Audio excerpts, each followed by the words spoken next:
But over the years, I've grown to admire and respect Rex. We should also acknowledge the realities about China. China's island building in the South China Sea is an illegal taking of disputed areas without regard for international norms. China's economic and trade practices have not always followed its commitments to global agreements. It steals our intellectual property and is aggressive and expansionist in the digital realm. It has not been a reliable partner in using its full influence to curb North Korea. China has proven a willingness to act with abandon in the pursuit of its own goals, which at times has put it in conflict with American interest. We have to deal with what we see, not what we hope. But we need to see the positive dimensions in our relationship with China as well. The economic well-being of our two nations is deeply intertwined. China has been a valuable ally in curtailing certain elements of radical Islam. People and nations are deeply unsettled.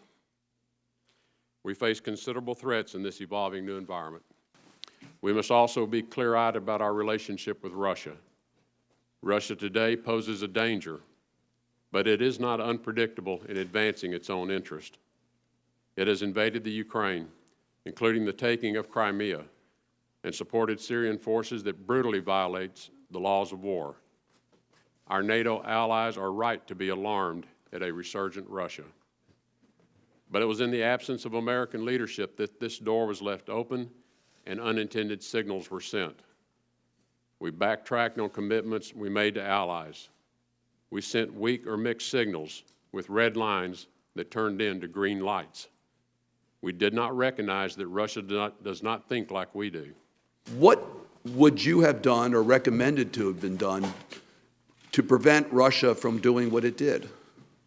I think the absence of a very firm and forceful response to the taking of Crimea was judged by the leadership in Russia as a weak response, and therefore... So what would you have done after we were surprised by what they did in taking over Crimea?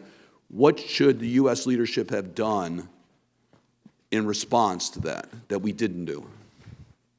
I would have recommended that the Ukraine take all of its military assets it had available, put them on that eastern border, provide those assets with defensive weapons that are necessary just to defend themselves, announce that the U.S. is going to provide them intelligence and that there will either NATO or U.S. will provide air surveillance over that border to monitor any movements. Mr. Tillerson, you've engaged in significant business activities in Russia, so I'm sure you're aware that very few things of a major proportion happen in that country without Vladimir Putin's permission. So I ask, based on your views of Russian politics and your experience, is it possible for something like this involving the United States elections to have happened without Vladimir Putin knowing about it and authorizing it? I think that's a fair assumption.